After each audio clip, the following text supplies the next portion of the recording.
જ્યારે નરેન્દ્રભાઈ અહીંયા પહેલીવાર વડાપ્રધાન બનવા જઈ રહ્યા હતા ત્યારે એવું કહેતા હતા આપણાને કે દિલ્હીની તિજોરીનો ચોકીદાર બનવા જઈ રહ્યો છે. ત્યારે મને પણ એવું થતું કે વડાપ્રધાન ચોકીદાર કેવી રીતે બને. નરેન્દ્રભાઈએ જ્યારે ગુજરાતનું સુકાન સંભાળ્યું ત્યારે ગુજરાતની હાલત શું હતી યાદ છે? આ બનાસકાંઠા અત્યારે જે કોઈ લોકો વાત કરે છે, કાલે મેં ઘણા બધા વક્તાઓને સાંભળ્યા, કોઈ પાણીની વાત કરતું હતું, કોઈ રોડ રસ્તાની વાત કરતું હતું, કોઈ એવું કહેતું હતું કે ફક્ત પાકિસ્તાનની વાત થાય, કોઈ એવું કહેતું ફક્ત મંદિરની વાત થાય. પણ મારે તે દૂર નથી જવું. યાદ કરો નરેન્દ્રભાઈ જ્યારે ગુજરાતના મુખ્યમંત્રી બન્યા ત્યારે આ ગુજરાતની શું હાલત હતી આજની યુવા પેઢીને કદાચ ખબર પણ નહીં. પણ એ ગુજરાત આ એ જ બનાસકાંઠા છે. બનાસકાંઠાની અંદર ગામોના ગામો પોતાના માલદાર લઈને ઉનાળાની અંદર ખાલી થઈ જતા, પીવાના પાણી માટે તરસતા, ખેતી અને સિંચાઈના પાણીની તો કલ્પના જ ના થઈ શકે. એ બનાસકાંઠા પણ આપણે બધાએ જોયું છે. યાદ કરો એ દિવસો જ્યારે કચ્છની અંદર ટ્રેનથી પાણી મોકલવામાં આવતું, સૌરાષ્ટ્રની અંદર ટ્રેનથી પાણી મોકલવામાં આવતું, અને આપણી તો કમનસીબી છે બનાસકાંઠાની. કુદરત રૂઠે તો આપણે ત્યાં દુષ્કાળ પડે અને કુદરત રૂઠે તો અતિવૃષ્ટિ થાય. આ બનાસકાંઠાની દશા આપણે બધાએ જોયેલી છે. જે લોકો આજે બનાસકાંઠાના વિકાસને વાગોળવાનું કામ કરે છે એવા લોકોને કહું છું, આ પાણી ક્યાંથી આવ્યું? માં નર્મદાના વધામણા ક્યાંથી થયા? અને કલ્પના કરો આ પાણી બનાસકાંઠામાં ના પહોંચ્યું હોય તો આ બનાસકાંઠાની શું દશા હોય એ કલ્પના કરો તો ખબર પડે. દોસ્તો, આ લોકો ક્યારેક કેનાલોનો મુદ્દો બનાવે, ક્યારેક બનાસ નદીનો મુદ્દો બનાવે. કાલે એક આગેવાન એવું કહેતા કે બનાસ ઉપર પુલ બનાવો, કોઈ આગેવાન એવું કહેતા હતા કે નર્મદાના પાણી હજુ નહીં પહોંચ્યા. હું આજે એમને કહેવા માંગુ છું, નરેન્દ્રભાઈ આવ્યા, એમને પહેલો સંકલ્પ કર્યો કે મારા ગુજરાતના છેવાડાના માનવી સુધી, એક એક ગામ સુધી મારે પાણી પહોંચાડવું છે. અને આજે ગુજરાતની અંદર નર્મદા ગામડે ગામડે છે. આખા ગુજરાતનું જીવન ધોરણ બદલાણું છે. આપણે સુખી થયા છીએ તો એમાં નર્મદાના કારણે થયું છે. આપણે તો ખેડૂના પુત્રો, આપણો તો ખેડૂ, આપણને પાણી લે અમૃત કહેવાય. આ પાણી કોણે આપ્યું? મોદી સાહેબે આપ્યું. આપ્યું કે ના આપ્યું? તો જરા હુંકારો આપજો એટલે ખબર પડે. ઠંડા થઈને ના બેહી રહેતા. તમને બીજો દાખલો આપી દઉં પછી મારી આગળ વાત વધારું.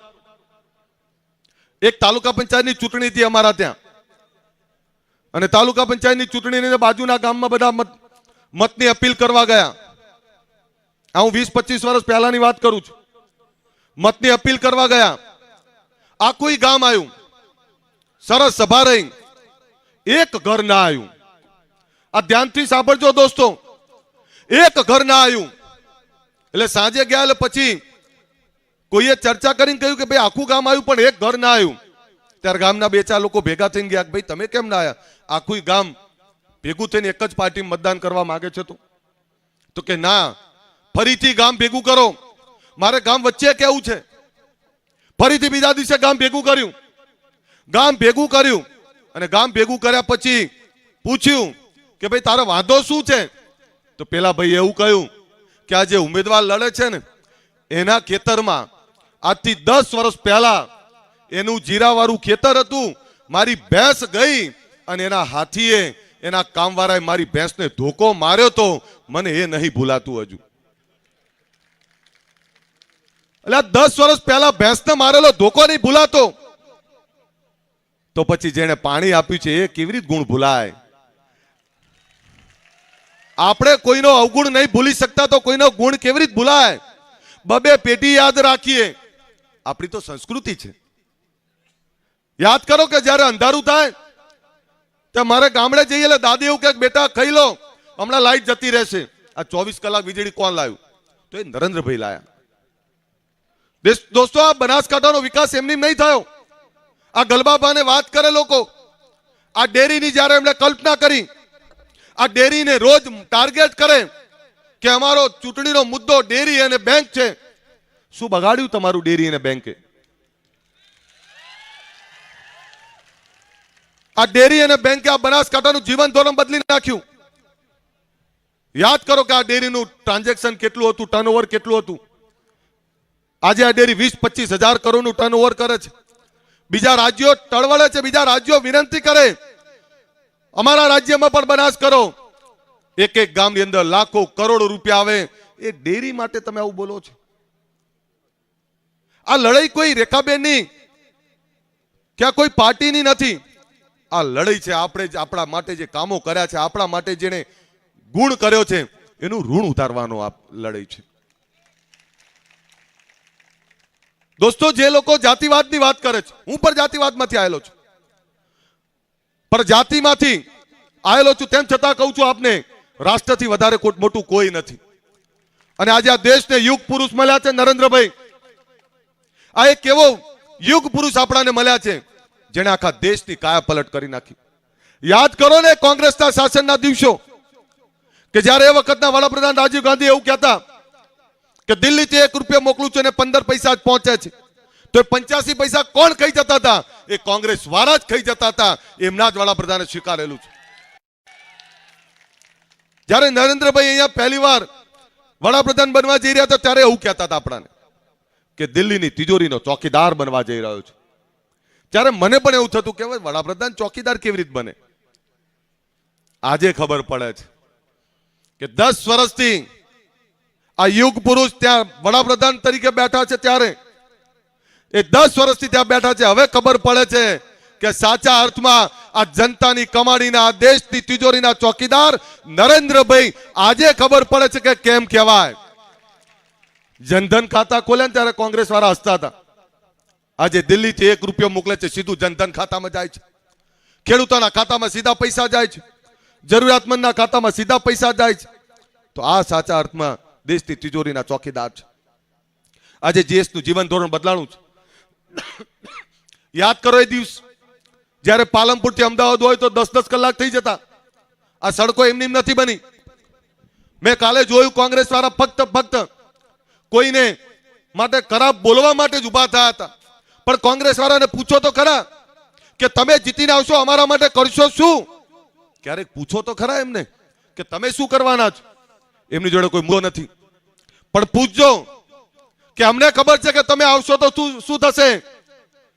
ફરતી ઉનાળો આવશે, માટલા ફૂટશે, પાણી માટે લોકો ટળવળશે.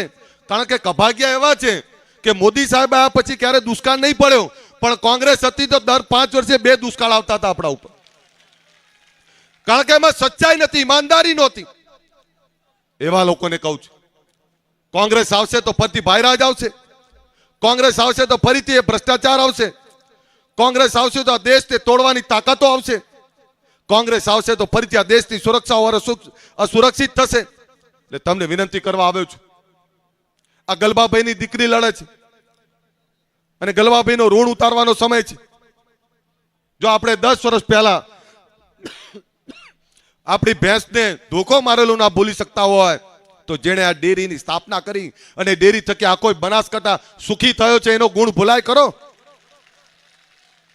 એમણે કહ્યું કે તમને બહુ એવું હોય તો કે ચેરમેન બનાવી દો, સમય આવશે તો એ પણ કરીશું, પણ અત્યારે સંસદ બનાવવા છે. અમારે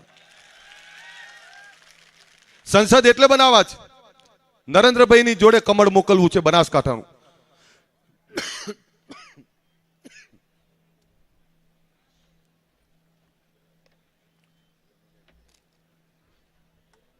જીતાડવા એટલે છે કે નરેન્દ્રભાઈની જોડે કમળ મોકલવું છે. 10 વર્ષમાં દેશ બદલાણો છે. 10 વર્ષમાં દેશની અંદર લોકોનું જીવન ધોરણ બદલાણું છે. કાલે એમના નેતા એવું કહેતા કે અમને રામ મંદિર સિવાય બીજો કોઈ મુદ્દો જ નથી. તો રામ મંદિર સિવાય મુદ્દો નથી તો એ પણ દિવસ જોયા છે અમે કે આ દેશના આદ્ય સ્થાપક, આ દેશના ઈષ્ટદેવ રામચંદ્ર ભગવાન 500 વર્ષ સુધી તંબુમાં રહ્યા. ત્યારે તમને ક્યારે એવું ના થયું કે લાવો અમારા ભગવાન માટે મંદિર બનાવીએ? દોસ્તો, સીતાજી સ્વર્ગમાં રામને પૂછતા હશે કે આ દેશ આપણો રામ, આ આપણા બાળકો આ દેશની અંદર બધા આપણાને ભગવાન તરીકે પૂજે છે, પણ હજુ તમારે તંબુમાં જ રહેવાનું? ત્યારે સીતાએ કહ્યું હશે, રામે કહ્યું હશે કે સીતા ચિંતા ના કર, ગુજરાતમાંથી નરેન્દ્ર મોદી આવશે ને એ જ મારું મંદિર બનાવશે. તમને રામ મંદિર બન્યું એ ના ગમ્યું? રામ મંદિરના જ્યારે ભગવાનની પ્રાણ પ્રતિષ્ઠા થતી ત્યારે કોંગ્રેસ વાળાએ ના પાડી. તો શું અમે હિન્દુ નથી? તમે હિન્દુ નથી? તમે રામમાં નથી માનતા? એમને રામ ગમતા જ નથી એટલે એમણે ના પાડી કે ના અમે નહીં જઈએ. એવા કોંગ્રેસને માફ કરાય ખરું? સાફ કરી દેવી પડે સાહેબ, અને એવો જવાબ આપવો પડે કે એમને ખબર પડે. બીજું એમના એક નેતા એવું કહેતા કે અમને પાકિસ્તાન સિવાય મુદ્દો જ નહીં દેખાતો.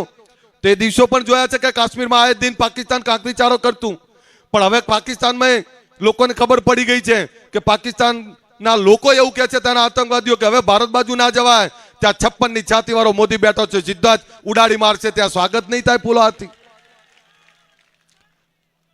અને મને ચિંતા એ છે કે જે લોકો જાતિવાદથી મારા સમાજને ભરમાવાનો પ્રયત્ન કરે છે એવા લોકોને કહું છું, 7 તારીખે ચૂંટણી પતી જશે, પછી શું? પછી ક્યાં જવાનું? વર્ષો સુધી મારા સમાજને પણ સત્તાથી વિમુખ રાખ્યો, વર્ષો સુધી મારા સમાજને પણ સત્તાની વિમુખ રાખ્યો.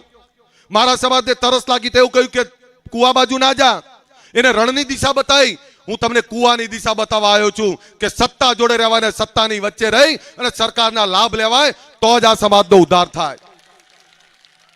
કમનસીબી એ છે અમારી પણ જે સમાજમાંથી આવું છું. એવું નથી કે આ સમાજને મુખ્યમંત્રી નહીં મળ્યા, એવું નથી કે આ સમાજને મિનિસ્ટરો, ધારાસભ્ય, સંસદ સભ્યો નહીં મળ્યા. કોઈને એવું ના થયું કે લાવો ગાંધીનગર, આ અમદાવાદ કે બનાસકાંઠા કે પાટણની અંદર અતિ ભવ્ય ઠાકોરોની યુનિવર્સિટી બનાવીએ. આજ સુધી અમે તરસ્યા અને ભૂખ્યા છીએ. આ વાત પણ કરવા આવ્યો છું તમને, અને વચન આપવા પણ આવ્યો છું કે સરકાર જોડે જગ્યા માંગી લીધી છે અમે, અને આ દિવાળી પહેલા આખા ગુજરાતના ઠાકોર સમાજ, બક્ષીબંધ સમાજના દીકરા દીકરીઓ માટે યુનિવર્સિટી, સ્કૂલ, કોલેજ માટેનું ભૂમિપૂજન કરવાનું છે, એનું આમંત્રણ આપવા પણ આવ્યો છું આપને. મને ખબર છે ખાલી ઠાલી વાતો વચનો થશે, ત્યારે હું ઠાકોર સમાજને કહું છું આ ચૂંટણી કોઈ જાતિ, ધર્મ, કોઈ વ્યક્તિની નથી. આ ચૂંટણી નરેન્દ્રભાઈની છે. આખો દેશ નરેન્દ્રભાઈમય બન્યો છે, ત્યારે તમે કેમ પાછળ રહો છો? તમારે પાછળ નથી રહેવાનું. સત્તાને, સત્તાના લાભ અને એના ફાયદા લેવાના છે. અમારે કેસાજીને બધા આગેવાનો બેઠા છે. હું એમને પણ કહું છું, એક ઘરે જાઓ, કહો બધાને કે આ ચૂંટણી કોઈ વ્યક્તિની નથી, આ ચૂંટણી છે એ રાષ્ટ્રવાદની, આ ચૂંટણી છે નરેન્દ્રભાઈની, આ દેશની ચૂંટણી છે, અને આમાંથી કંઈ બીજું નથી મળવાનું. અને જે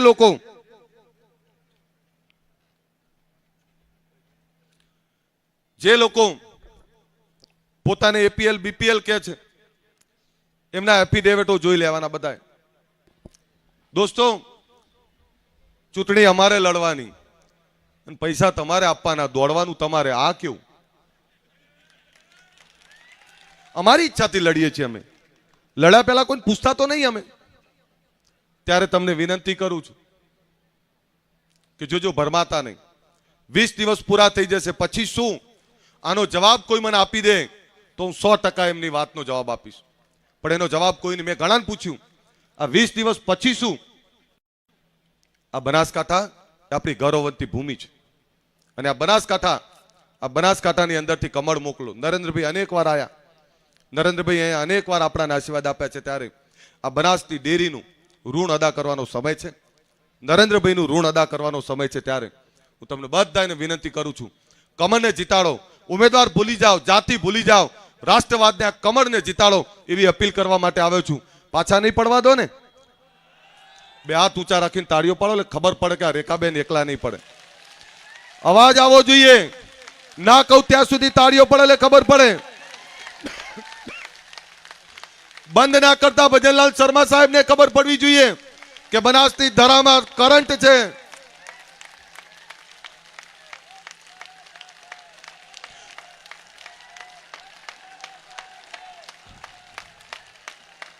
સાહેબ, આપને બીજી વાત પણ કરું.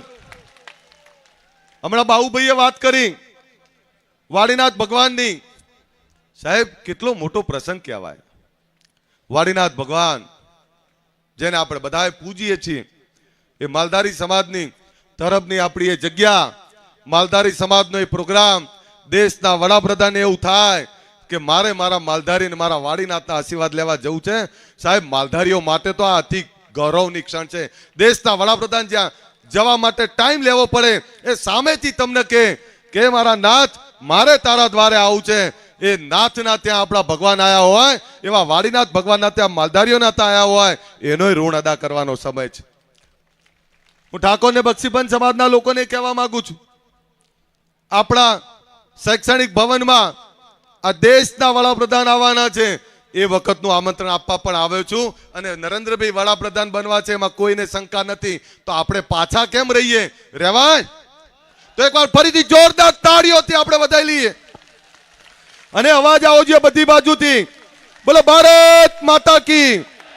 છેક સુધી અવાજ આવો જોઈએ. અવાજ જોરદાર તાળીઓને આવે પછી જ હું તમારી જગ્યા છોડીશ. એકવાર જોરદાર બે હાથ ઊંચા રાખીને તાળીઓ પાડો.